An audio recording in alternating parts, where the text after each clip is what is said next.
नमस्कार साथियों, बहुत बहुत स्वागत करता हूं आपके अपने YouTube चैनल में। साथियों, एसएससी जीडी की एग्ज़ाम डेट आ चुकी है। आपका एग्ज़ाम 10 जनवरी से स्टार्ट होने वाला है। तो दोस्तों, इसी बात को ध्यान में रखते हुए मैं आप सभी के लिए टॉप 40 क्वेश्चन लेके आया हूं। और दोस्तों, ये क्वेश्चन एग्ज़ाम में बार बार पूछे जाते हैं, इसलिए आपको ध्यान से इनको पढ़ लेना है। और दोस्तों, यही सभी क्वेश्चन आपको एग्ज़ाम में भी देखने को मिलने वाले हैं, तो इसको बहुत ध्यान से दोस्तों आपको पढ़ लेना है, ताकि एग्ज़ाम में आपका कोई भी क्वेश्चन ना छूट पाए। और दोस्तों, टॉप 40 क्वेश्चन में मैंने कुछ क्वेश्चन करंट अफेयर्स के भी इंक्लूड किए हैं, ताकि आपकी एसएससी जीडी की जो प्रिपरेशन है और भी अच्छी तरीके से हो जाए। तो चलिए दोस्तों, बिना किसी देरी के वीडियो की हम लोग शुरुआत करते हैं। और वीडियो शुरू करने से पहले यदि आप हमारे चैनल पर पहली बार आए हैं तो चैनल को सब्सक्राइब करके नोटिफिकेशन बेल को ऑन कर लीजिएगा, क्योंकि इस चैनल पर आपको एसएससी जीडी से रिलेटेड और भी वीडियोस देखने को मिलने वाली हैं। और दोस्तों, वीडियो अच्छी लगे तो वीडियो को लाइक करके अपने सभी फ्रेंड्स में शेयर कर दीजिएगा। तो चलिए देखते हैं आज का पहला क्वेश्चन। आपका पहला क्वेश्चन है, भारत में हरित क्रांति के जनक कौन है? आपके ऑप्शन है नंदलाल बोस, वर्गीज कुरियन, एम एस स्वामीनाथन, मोहम्मद हिदायतुल्लाह। तो यहाँ पर दोस्तों आपका ऑप्शन सी सही हो जाता है, M S Swaminathan. M S Swaminathan को भारत में हरित क्रांति का जनक कहा जाता है। और दोस्तों, इनकी एक पुस्तक भी है, to be hunger a free world. आपको ये भी याद कर लेनी है, to be hunger a free world किसने लिखी है? तो दोस्तों, एम एस स्वामीनाथन ने लिखी है। यदि मैं बात करूं कि विश्व में हरित क्रांति का जनक किसे कहा जाता है, तो याद रखना है आपको, नॉर्मन बोरलो को विश्व में हरित क्रांति का जनक कहा जाता है। ठीक है दोस्तों, अब भारत में हरित क्रांति का जो फेज हुआ था स्टार्ट, वो कब से हुआ था? तो पहला फेज दोस्तों 1965 से 1966 में हुआ था, और जिसमें दोस्तों गेहूं का उत्पादन बढ़ा था। और दूसरा दोस्तों 1980 से 1984 के बीच में हुआ था, जिसमें आपका धान का उत्पादन बढ़ा था। और यहाँ पर दोस्तों अगर हम बात करें वर्गीज कुरियन की, तो वर्गीज कुरियन को दोस्तों श्वेत क्रांति का जनक कहा जाता है। क्या कहा जाता है दोस्तों? श्वेत क्रांति का जनक। और अगर मैं बात करूं नंदलाल बोस की, तो दोस्तों संविधान का जो लिखा गया था जब संविधान, तो उसका डिजाइन किसने तैयार किया था? नंदलाल बोस ने। आपका नेक्स्ट क्वेश्चन है, मयूर गुड़ को हाल ही में जीआई टैग दिया गया। मयूर भारत के किस राज्य में है? आपके ऑप्शन है केरल, उत्तर प्रदेश, गुजरात या तमिलनाडु। तो यहाँ पर दोस्तों आपका ऑप्शन ए सही हो जाता है, केरल। केरल में जो मयूर गुड़ है दोस्तों, उसको जीआई टैग दिया गया है, तो आपको इसको याद रख लेना है। और दोस्तों, इसमें अगर गुड़ की बात आ रही है तो सबसे पहले बात करता हूँ मैं गन्ना का। गन्ने का सबसे ज़्यादा उत्पादन दोस्तों कहाँ पर होता है? तो उत्तर प्रदेश में। ठीक है, अगर विश्व की बात करें तो विश्व में मैंने आपको बताया था ब्राज़ील। ब्राज़ील गन्ना का उत्पादन, फलों के उत्पादन में और कॉफ़ी उत्पादन में नंबर 1 पे है। अब यहाँ पर गन्ने के उत्पादन की बात हुई है, तो आपको मैं बता देता हूँ कि गन्ने का जो अनुसंधान केंद्र है वो कहाँ पर है। तो गन्ने का अनुसंधान केंद्र आपको मिल जाता है लखनऊ में। दोस्तों, आपको ये भी याद रख लेना है। अब यहाँ पर दोस्तों मैं बात करूँ कि भारत में सबसे ज़्यादा प्रति हेक्टेयर गन्ना उत्पादन कहाँ पर होता है, तो आपका उत्तर प्रदेश नहीं होगा दोस्तों, आपका तमिलनाडु ऑप्शन सही हो जाएगा। ये भी आपको नोट डाउन कर लेना है। और अगर मैं बात करूँ दोस्तों आपका कि गन्ने का प्रजनन केंद्र कहाँ पर है, तो गन्ने का प्रजनन केंद्र दोस्तों कोयम्बटूर तमिलनाडु में है। आपको ये भी याद कर लेना है। ठीक है दोस्तों, यहाँ पर आपको अगर गुड़ की बात करी जाए कि गुड़ का सबसे ज़्यादा उत्पादन कहाँ पर होता है, तो मुजफ्फरपुर में दोस्तों गुड़ का सबसे ज़्यादा उत्पादन होता है। कहाँ पर होता है? मुजफ्फरपुर, उत्तर प्रदेश में। ठीक है दोस्तों, और अगर मैं बात करूँ कि शक्कर का प्याला किसको कहा जाता है दोस्तों, शक्कर का प्याला, तो शक्कर का प्याला आपका किसको कहा जाता है? उत्तर प्रदेश को। ये भी आपको नोट डाउन कर लेना है। गुड़ के सबसे ज़्यादा खपत कहाँ पर होती है, अगर ये पूछ लिया जाए तो गुड़ की सबसे ज़्यादा खपत दोस्तों कहाँ पर होती है? गुजरात में होती है। तो दोस्तों, एक ही क्वेश्चन में आपके काफ़ी सारे क्वेश्चन मैंने यहाँ पर कवर कर दिए हैं, तो दोस्तों इसलिए आपको वीडियो को लाइक जरूर से कर देना है। नेक्स्ट क्वेश्चन दोस्तों आपका, संविधान सभा की पहली बैठक कहाँ हुई? आपके ऑप्शन है केरल, दिल्ली, गुजरात या फिर तमिलनाडु। तो यहाँ पर दोस्तों आपका ऑप्शन बी सही हो जाता है, दिल्ली। दिल्ली में दोस्तों संविधान सभा की पहली बैठक हुई थी।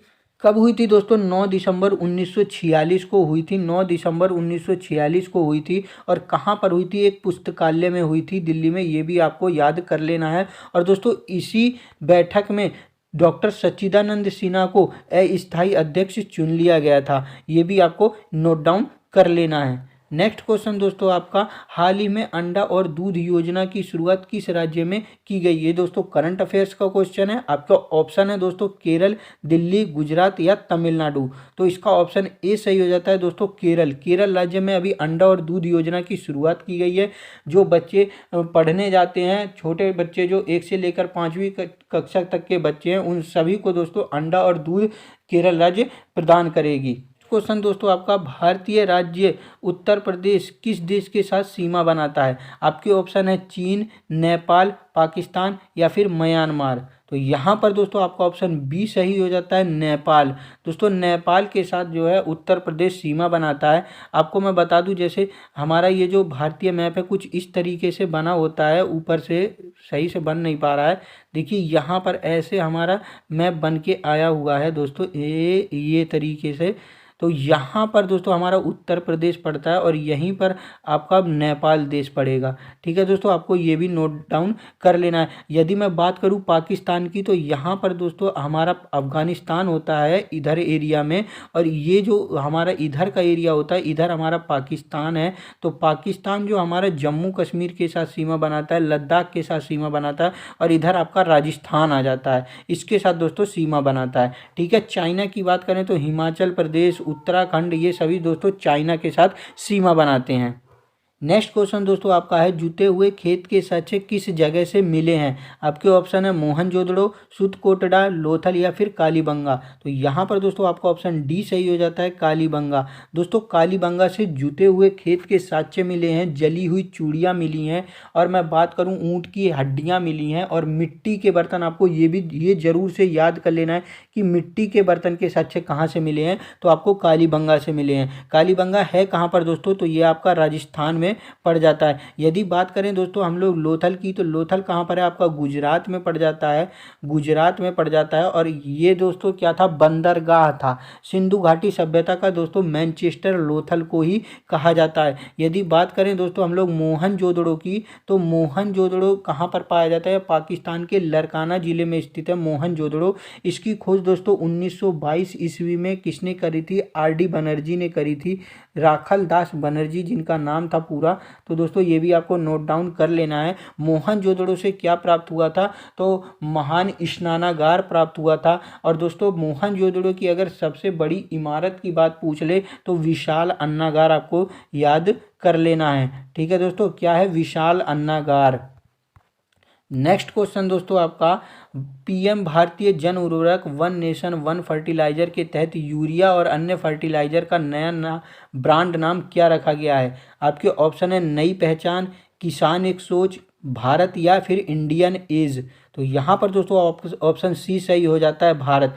इसका दोस्तों भारत नाम रखा गया है, और ये आपका करंट अफेयर्स का क्वेश्चन है। अब जितने भी यूरिया खाद्य पदार्थ मिलेंगे सब पे दोस्तों भारत लिखा हुआ आएगा। नेक्स्ट क्वेश्चन दोस्तों आपका, भारतीय महिला क्रिकेटर मिताली राज की पुस्तक का नाम क्या है? आपके ऑप्शन है unguarded, unbreakable, playing to win या फिर सिक्स मशीन। तो यहाँ पर दोस्तों आपका ऑप्शन ए सही हो जाता है, अनगार्डेड। ये आपको याद कर लेना है। अगर मैं बात करूँ अनब्रेकेबल की, तो दोस्तों ये किसकी? मैरी कॉम की आत्मकथा है। प्लेइंग टू विन किसकी पुस्तक है दोस्तों? साइना नेहवाल ने लिखी है प्लेइंग टू विन। और सिक्स मशीन दोस्तों आपको पता होगा क्रिस गेल की पुस्तक का नाम है। नेक्स्ट क्वेश्चन दोस्तों, मुगल सम्राट जिसने तंबाकू के प्रयोग पर निषेध लगाया। आपके ऑप्शन है दोस्तों औरंगजेब, जहांगीर, बाबर या इल्तुतमिश। यहाँ पर दोस्तों आपका ऑप्शन सही हो जाता है, ऑप्शन बी, जहांगीर। दोस्तों जहांगीर ने तंबाकू के निषेध पर पाबंदी लगा दी थी, तंबाकू का कोई भी यूज नहीं करेगा। और दोस्तों यदि हम लोग बात करें कि तंबाकू को भारत में लेकर कौन आए थे, तो दोस्तों तंबाकू को भारत में पुर्तगाली लेकर आए थे। ये भी आपको नोट डाउन कर लेना है। यदि दोस्तों हम बात करें कि तंबाकू का सबसे ज़्यादा उत्पादन कहाँ पर होता है, तो आंध्र प्रदेश में। आंध्र प्रदेश में दोस्तों तंबाकू का सबसे ज़्यादा उत्पादन होता है। भारत की बात होती है, अगर विश्व की बात करूँ तो दोस्तों विश्व चीन है। चीन सबसे ज़्यादा तंबाकू का उत्पादन करता है। यदि दोस्तों हम बात करें तंबाकू बोर्ड कहाँ पर स्थित है, तो आपको याद कर लेना है गुंटूर, आंध्र प्रदेश। ठीक है दोस्तों, अगर मैं बात करूं कि राष्ट्रीय तंबाकू रिसर्च सेंटर कहाँ पर स्थित है दोस्तों, तो राजमुंद्री आंध्र प्रदेश, आपको ये भी याद कर लेना है। यदि मैं बात करूं कि राजमुंद्री है कहाँ पर स्थित दोस्तों, तो राजमुंद्री आपका गोदावरी नदी के तट पर मिल जाता है। ठीक है, ये काफ़ी सारे क्वेश्चन आपसे एसएससी जीडी के एग्जाम में पूछे जा सकते हैं, तो इन सभी को आपको अच्छी तरीके से दोस्तों नोट डाउन करके याद कर लेना है। नेक्स्ट क्वेश्चन दोस्तों आपका, राष्ट्रपति द्रौपदी मुर्मू ने दशहरा महोत्सव 2022 का उद्घाटन कहाँ किया? आपके ऑप्शन है कुरुक्षेत्र, मथुरा, मैसूर या फिर कुलग्राम। तो यहाँ पर दोस्तों आपका ऑप्शन सी सही हो जाता है, मैसूर।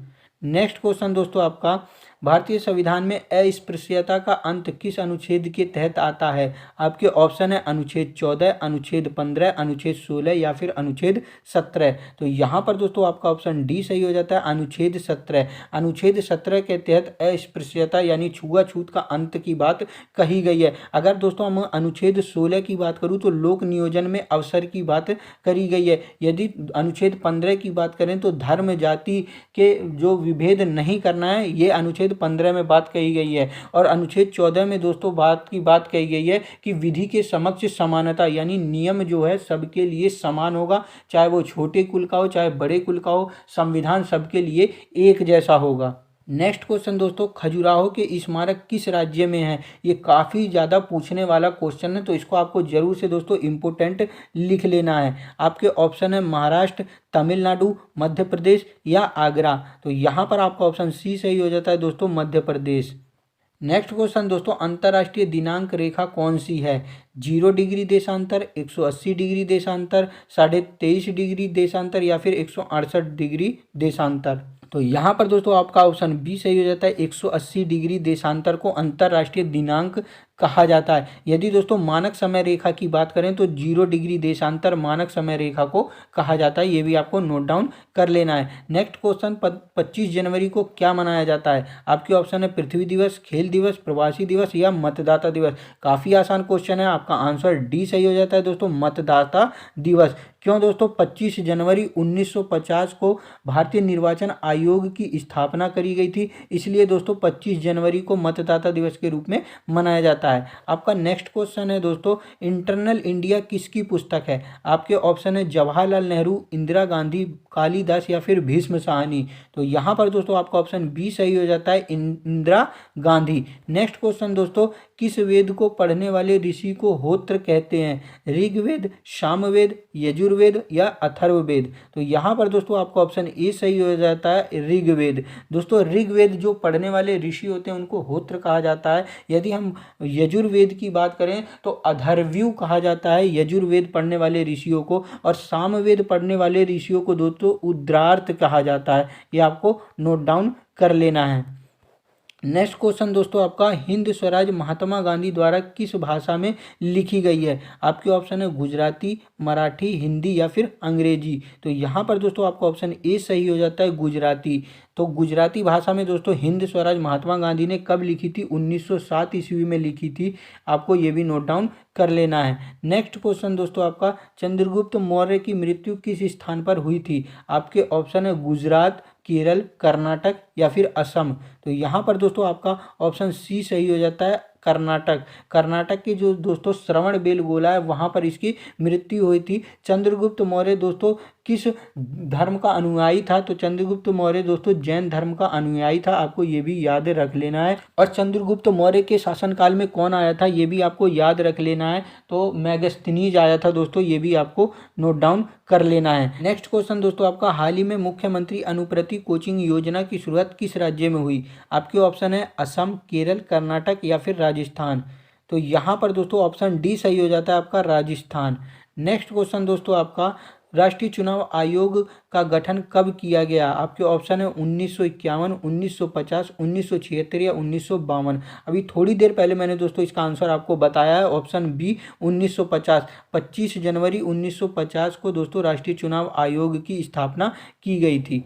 तो यहाँ से दोस्तों आपका हिंदी स्टार्ट हो जाता है। अभी यहाँ से आपको 20 क्वेश्चन हिंदी के देखने को मिलने वाले हैं, क्योंकि दोस्तों हिंदी की प्रिपरेशन भी आपकी काफ़ी अच्छी हो जाए इसलिए मैं यह वीडियो लेकर आया हूँ। तो यहाँ से आपको दोस्तों सबसे पहले कमेंट करके बताना है कि जितने भी क्वेश्चन मैंने अभी तक कराए हैं आपके कितने क्वेश्चन सही गए हैं। और दोस्तों अगर मेरी वीडियो आपको अच्छी लग रही हो तो वीडियो को लाइक, चैनल को एक बार सब्सक्राइब करके नोटिफिकेशन बेल को ऑन कर लीजिएगा और अपने सभी दोस्तों में शेयर जरूर से कर दीजिएगा। तो चलिए देखते हैं हिंदी का पहला क्वेश्चन। तो यहाँ पर है, जिस समाज का कोई पद प्रधान नहीं होता है उसे क्या कहते हैं? आपके ऑप्शन है द्विगु, द्वंद्व, कर्मधारय या फिर बहुब्रीहि। तो यहाँ पर दोस्तों ऑप्शन डी आपका सही हो जाता है, बहुब्रीहि। बहुब्रीहि का दोस्तों कोई भी पद प्रधान नहीं होता, कोई तीसरा ही पद प्रधान होता है। यदि दोस्तों हम बात करें द्वंद्व समास की, तो द्वंद्व समास के दोस्तों दोनों ही पद प्रधान होते हैं। यदि बात करें दोस्तों कर्मधारय की और द्विगु समास की, तो इनके दोस्तों दोनों के उत्तर पद प्रधान होते हैं, आपको याद कर लेना है।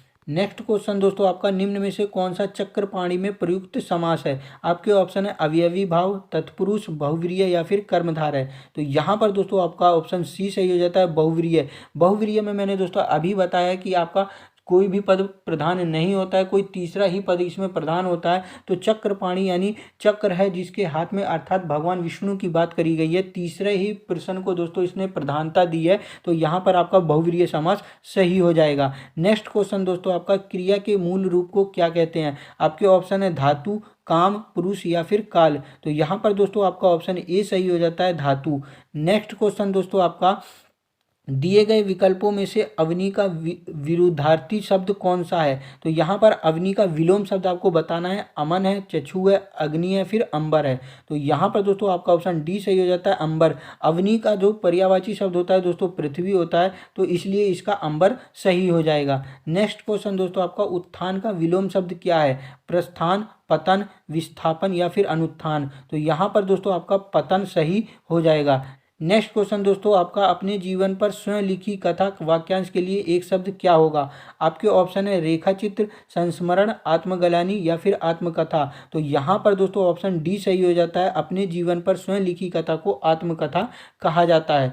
नेक्स्ट क्वेश्चन दोस्तों, आकाश का पर्यायवाची शब्द नहीं है। आपके ऑप्शन है गगन, नभ, अंबर या फिर अवनी। तो अभी थोड़ी देर पहले दोस्तों मैंने आपको बताया है अवनी किसका पर्यायवाची शब्द होता है? पृथ्वी का पर्यायवाची शब्द होता है। नेक्स्ट क्वेश्चन दोस्तों आपका, नीचे दिए गए शब्दों में से किसकी वर्तनी शुद्ध है? आपके ऑप्शन है द्वारका, पूजनीय, अंतदान या फिर अहिल्या। तो यहाँ पर ऑप्शन ए सही हो जाएगा, द्वारका दोस्तों सही लिखा हुआ है, बाकी ये सब दोस्तों अशुद्ध वर्तनी में है।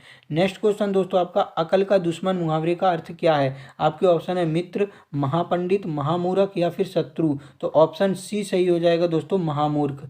नेक्स्ट क्वेश्चन दोस्तों आपका, कान का कच्चा होना मुहावरे का अर्थ क्या है? बहरा होना, सुनी सुनाई बातों पर विश्वास करना, सभी पर अविश्वास करना या कम सुनाई देना। तो यहाँ पर दोस्तों आपका ऑप्शन बी सही हो जाता है, सुनी सुनाई बातों पर विश्वास करना। नेक्स्ट क्वेश्चन दोस्तों आपका, खाली स्थान भरना है, सोता है, खोता है। तो यहाँ पर कौन सा सही हो जाएगा? सो, जो उसे, जो वह या फिर जो वही। तो यहाँ पर आपका ऑप्शन डी सही हो जाता है दोस्तों, जो सोता है वही खोता है। नेक्स्ट क्वेश्चन दोस्तों आपका, खाली स्थान भरना है, भारत विश्व की उन प्रथम सभ्यताओं में से है जहाँ सिक्कों का शुरू हुआ। क्या शुरू हुआ दोस्तों? विकार शुरू हुआ, प्रचलन शुरू हुआ, परिवर्तन शुरू हुआ या फिर उलटफेर शुरू हुआ। तो यहाँ पर दोस्तों आपका ऑप्शन बी सही हो जाता है, प्रचलन शुरू हुआ। नेक्स्ट क्वेश्चन दोस्तों, द्वंद्व समास में कौन सा पद प्रधान होता है? उत्तर पद, प्रथम पद या फिर दोनों पद या फिर इनमें से कोई नहीं। अभी थोड़ी देर पहले दोस्तों इसका भी आंसर मैंने आपको बताया है, ऑप्शन सी सही हो जाएगा, द्वंद्व समास के दोनों ही पद दोस्तों प्रधान होते हैं। नेक्स्ट क्वेश्चन दोस्तों, बारहसिंगा शब्द में समास है, कौन सा समास है? बहुव्रीहि समास, कर्मधारय समास, द्वंद्व समास या फिर अव्ययी भाव समास। तो आपका ऑप्शन दोस्तों ए सही हो जाता है, बहुव्रीहि समास। इसमें दोस्तों क्या होता है, किसी तीसरे ही पद को प्रधान किया जाता है। तो यहाँ पर बारहसिंगा, 12 है सींग जिसके, अर्थात किसी एक विशेष जानवर की बात कर रहा है, तीसरे ही पद को दोस्तों प्रधान बता रहा है। तो यहाँ पर आपका बहुव्रीहि समास सही हो जाएगा। नेक्स्ट क्वेश्चन दोस्तों आपका, अनुरक्त शब्द का विलोम शब्द क्या है? अनुरक्त विभक्ति, विरक्ति, अनर्थ या फिर विरक्त। तो यहाँ पर ऑप्शन डी सही हो जाएगा आपका विरक्त। नेक्स्ट क्वेश्चन दोस्तों आपका, दिए गए विकल्पों में से ऊर्ध्व शब्द के सही विलोम का चयन करें, अधः, अंत, पुष्ट या फिर क्षणिक। तो यहाँ पर आपका ऑप्शन ए सही हो जाएगा अधः। दोस्तों अभी तक मैंने आप सभी को कुछ भी नहीं बोला है, लेकिन अगर मेरी वीडियो आपको अच्छी लग रही हो तो वीडियो को एक लाइक कर दीजिएगा, अपने सभी फ्रेंड्स में शेयर कर दीजिएगा। और यदि आप चैनल पर पहली बार आए हैं तो चैनल को दोस्तों जरूर से सब्सक्राइब करके नोटिफिकेशन बेल को ऑन कर लीजिएगा। नेक्स्ट क्वेश्चन दोस्तों आपका, निम्न में से कौन सा पीछे चलने वाला शब्द समूह हेतु एक शब्द है? आपके ऑप्शन है अनुगत, पिछलग्गू, पिछल या फिर आगत। तो यहाँ पर दोस्तों आपका ऑप्शन ए सही हो जाता है अनुगत। नेक्स्ट क्वेश्चन दोस्तों आपका, आसक्ति शब्द का अर्थ क्या है? अनुराग, प्रिय, हुताशन या फिर जन्मदात्री। तो यहाँ पर दोस्तों आपका ऑप्शन ए सही हो जाता है अनुराग। नेक्स्ट क्वेश्चन दोस्तों आपका, निम्न में से कौन सा शब्द केसरी का पर्यायवाची है? आपके ऑप्शन है मृगेंद्र, भुजंग, तुरंग या फिर अनंग। तो यहाँ पर दोस्तों आपका ऑप्शन ए सही हो जाता है मृगेंद्र। नेक्स्ट क्वेश्चन दोस्तों आपका, निम्न में से शुद्ध वर्तनी वाला शब्द कौन सा है? तो यहाँ पर अंताक्षरी की वर्तनी लिखी गई है, कौन सी वर्तनी यहाँ पर शुद्ध हो जाती है वो आपको बताना है। तो ऑप्शन बी यहाँ पर दोस्तों सही हो जाएगा, अंत्याक्षरी। तो दोस्तों आपको मेरी वीडियो कैसी लगी आपको कमेंट करके बताना है। अगर वीडियो आपको अच्छी लगी हो तो वीडियो को एक लाइक कर दीजिएगा और चैनल को दोस्तों सब्सक्राइब करके नोटिफिकेशन बेल को ऑन कर देना है। और दोस्तों इन क्वेश्चनों में से कितने क्वेश्चन आपने सही करे हैं दोस्तों ये आपको कमेंट करके बताना है। आपकी तैयारी कैसी चल रही है आपको कमेंट करना है। और दोस्तों अगर आपको कोई भी टॉपिक के ऊपर वीडियो चाहिए तो आप मेरे को कमेंट कर दीजिएगा, मैं उस टॉपिक के ऊपर एक प्रॉपर वीडियो बनाकर आपको प्रोवाइड कर दूंगा। तो चलिए दोस्तों मिलते हैं नेक्स्ट वीडियो में, तब तक के लिए जय हिंद दोस्तों।